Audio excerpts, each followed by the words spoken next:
Our American West is full of heroes and legends, and our culture's done a pretty good job of glorifying them. The dime novelist of the 19th century mostly put our attention on how fast a man could handle a six-gun. But what I want to know is how many of these great horses survived and made history when a horse could have just as easily been on a stick, dripping grease into the fire.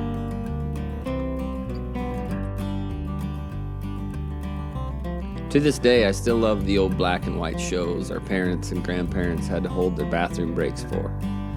The Rifleman, Have Gun Will Travel, and Death Valley Days. If you're a diehard for these old stories like I am, you can even listen to the old shows before there was TV. Most of the great old radio programs are on podcast platforms today, and there are endless episodes that pass the time pretty well. I've held back the most important one, and I've done it on purpose. Gunsmoke, starring James Arness as Matt Dillon.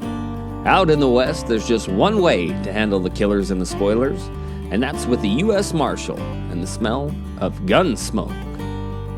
In this era, a man had to handle a gun to earn his fame, and it was a terrible, hard life to live. Keeping in mind that most of these stories are blown out of proportion, but damn it, isn't that what makes a story good?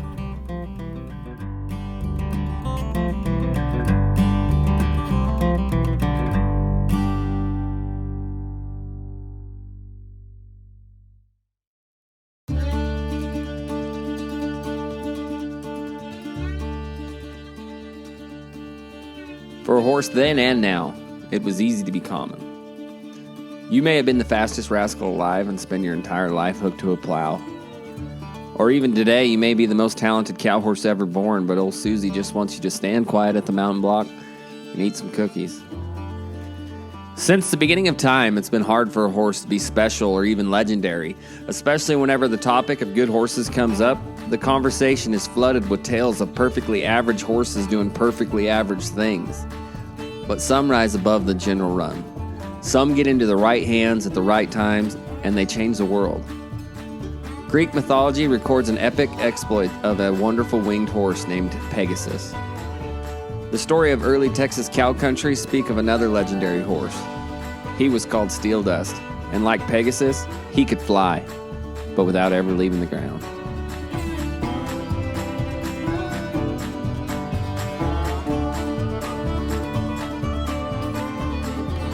Welcome to episode 2 of the Cowboy Culture Podcast, and our second installment on our Forging a Legacy series. As we travel through time exploring the different qualities of legendary horse flesh, the road can be hard to follow. There is no map, and what happens to be interesting to me and my highly qualified research team is what gets told, and we could never get it all down. So I encourage you to spend some time researching these stories on your own. It's pretty amazing what you'll find. The horse we focus this episode on is a horse version of Matt Dillon. Every week a new challenger, and almost every time he comes out on top. Trade your colt peacemakers in on 4 fast feet on a running blood bay. I'm going to tell you the story of Steel Dust.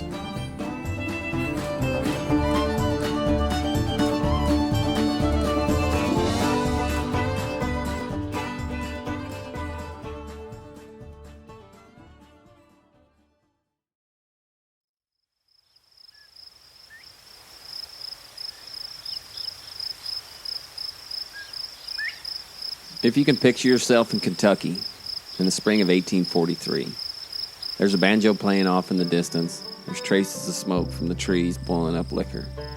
In the clearing, there's a mare that goes by the name Big Nance and a bay colt by her side. Already showing the big cowwork hip and the build that would soon change Texas horse racing culture forever. You could see traits of his father, Harry Bluff, passing on the desire to run.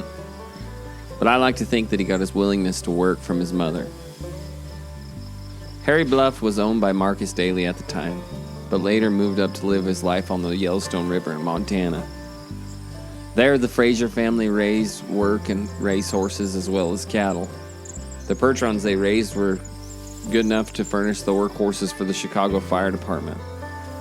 Not that does our story any good, but it's an interesting path to follow.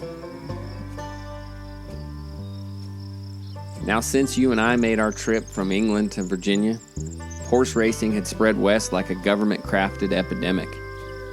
These men and women live life horseback, and when you spend that much time on a horse, you're bound to end up in a race, be that intentional or not. But the racing culture that was thriving at this time was very intentional. People loved horse racing. They would set up a match for the next round or against each other's horses. They even had a race that year in Nashville for $35,000. And that comes out to about $1.2 million today.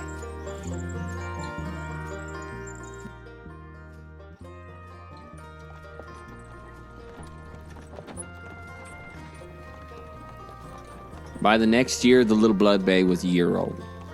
A wagon comes creeping down the road to the outfit where he was raised.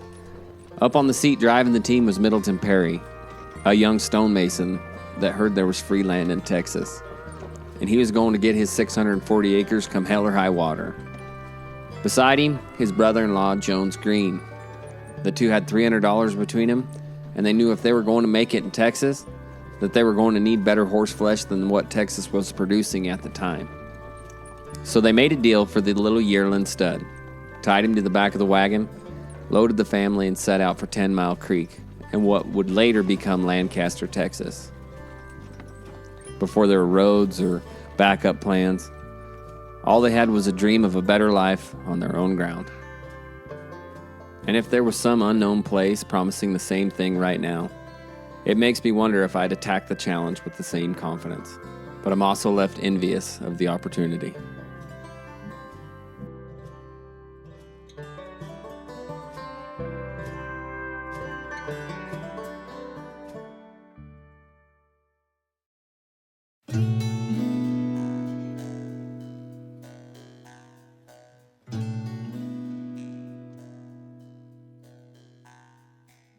A few years go by, and I'm sure by now Mr. Perry and Mr. Green and the Little Bay Stud are finding out that Freeland wasn't quite free.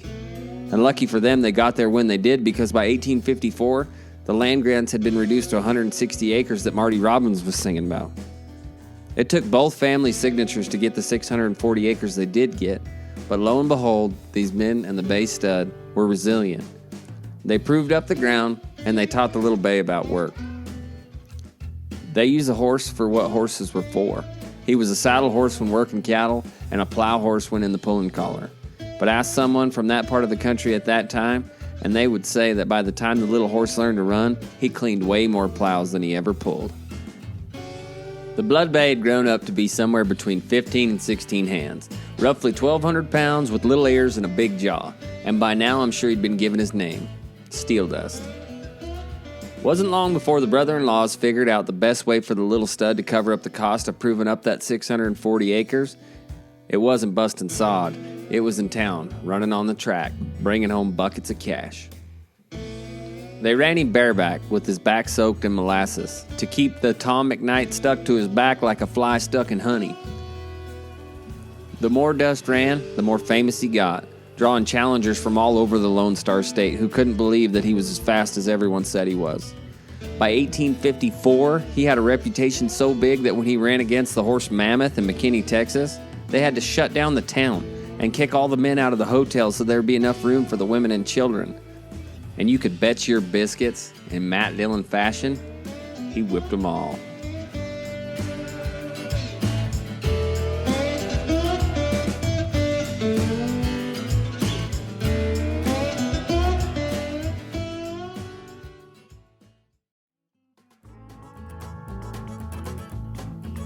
By now, horse racing had changed in the sense of quality of horses that they ran, but you could just as easily find yourself in a fist fight or getting shot at the starting gate. There are even stories in my hometown of men like Joe Bassett jumping off a wide open horse onto another man also on a full tilt critter, then putting him on the ground and beating the hell out of him for whipping his horse across the face at the starting line. There's even a drawing of what took place and how I love these old stories. And that was only 70 years ago. And that should give you a pretty good idea of what it might have been like in the mid to late 1800s. Now Steel Dust is about 12 years old. His vision is starting to go, and he's getting hard to handle at the starting line. But he could still run enough to leave these other Texas challengers choking the red dirt dust. But there's one other great horse out there. Shiloh was known for being unbeatable as well, and was also another member of the original 11 quarter horse family. Later, their family trees would cross countless times. But the owners of these two horses got together and decided it was time to discuss the biggest race Texas had seen in decades.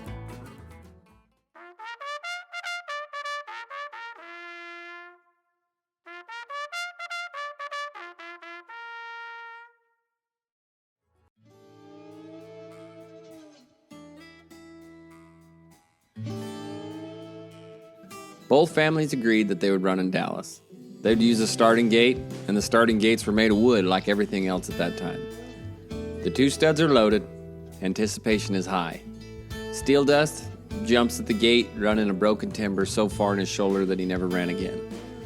Some folks say that 10 Mile Creek and Bear Creek are still haunted by these two horses, nickering back and forth, still wanting to settle the score and find out who the faster horse really was. After the end of his racing career, Steel Dust kept earning his keep as a sire. People were bringing mares from all over to breed to the Runnin' Blood Bay. And while records weren't kept the way that they are today, there are plenty of good reasons to believe that a majority of the horses that claim to be by Steel Dust were by Steel Dust. He became the talk of Texas, and people were finding out pretty fast there were more uses to these horses than just running. They could close the distance on a hard-running wild longhorn and stay in her tracks until you got her roped. They had the sense to cut and the stamina to go all day. The best way to make a trade in them days is to mention a relation to Steel Dust, and that was all the convincing that you needed. There were colts of Steel Dust running all over Texas, doing their part settling the West. And about the 1860s, Civil War was heating up, and 90,000 Texans were about to ride away to battle. Many of them riding sons and daughters of Steel Dust.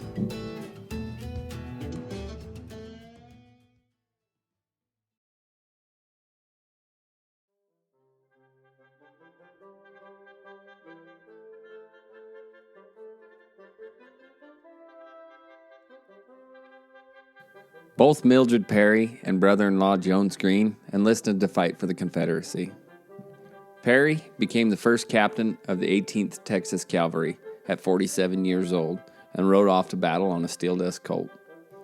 Green was turned away from duty for having poor eyesight. But Texas was a hub for feeding the Confederate troops, so he stayed home and double-timed at the farm to keep the rebels fed. In 1864, he'd made a trip to New Orleans, and while there came down with pneumonia. He made it home but didn't live long after. Steel Dust died later that same year at the age of 20. We all know how the Civil War ended, and we all have our opinions. And what I don't want to do is to look back on history in the same manner of the modern universities choose to today.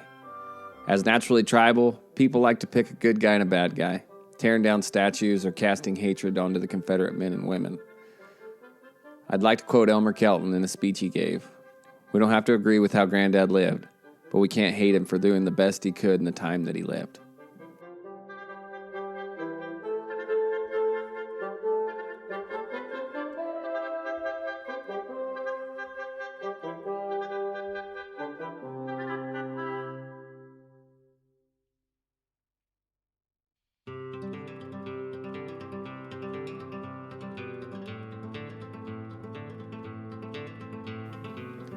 "1865 brought the end of the war between the states and brought home a bunch of weary Texans.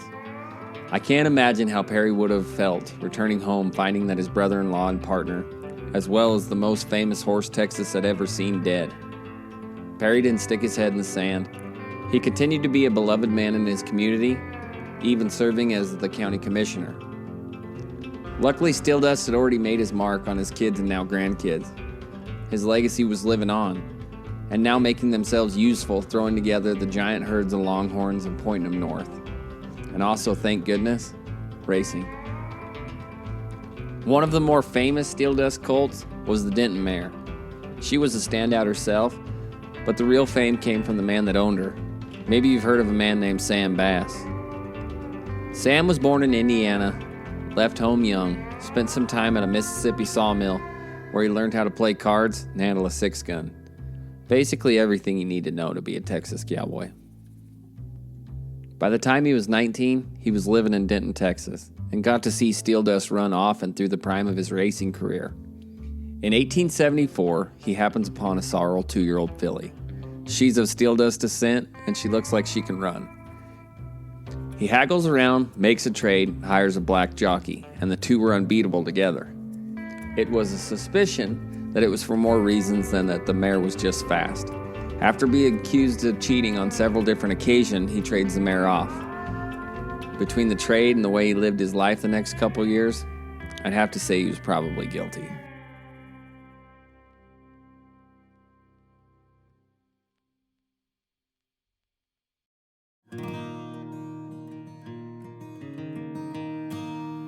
Shortly after trading the mare, he took to being an outlaw. And he was responsible for a quarter of a train robbery that would be equivalent to $1.5 million today. Sam made kind of a reputation of a Texas Robin Hood, but he probably should have stuck to horses and cows, because lo and behold, he was dead by 1878. Play stupid games and you win stupid prizes. Steel Dust was the first of the legendary heroes of the quarter horse world. He was loved so much, it was considered to call the Quarter Horse Association the Steel Dust Association. Hell, it was a time when they used to say, "A man afoot is no man at all." The Cowboy's favorite was the quarter horse, and he called them all Steel Dust. Fact, fiction, or indifferent, the compact, big-jawed, small-eared, and hard-running Blood Bay changed the world. The great sires King and Leo carried out his legacy. And in recent years, Steel Dust blood flows in the leading race sires from First Down Dash to Miss Jess Perry. And in leading performance sires such as Invitation Only, Blazing Hot, Shining Spark, and Smart Chickalina. The Legend of Steel Dust was an interesting project. To look back in time and imagine the American dream that revolved around the horse and the men that owned him. It makes me feel a bit cheated of being born in the modern times. I wonder if it was better living in a time when a man could fight for what he wanted and what he believed while being respected for doing so. Thank you so much for listening to episode 2, The Legend of Steel Dust. Please leave a rating and review. Make it a great day, and God bless America. Adios.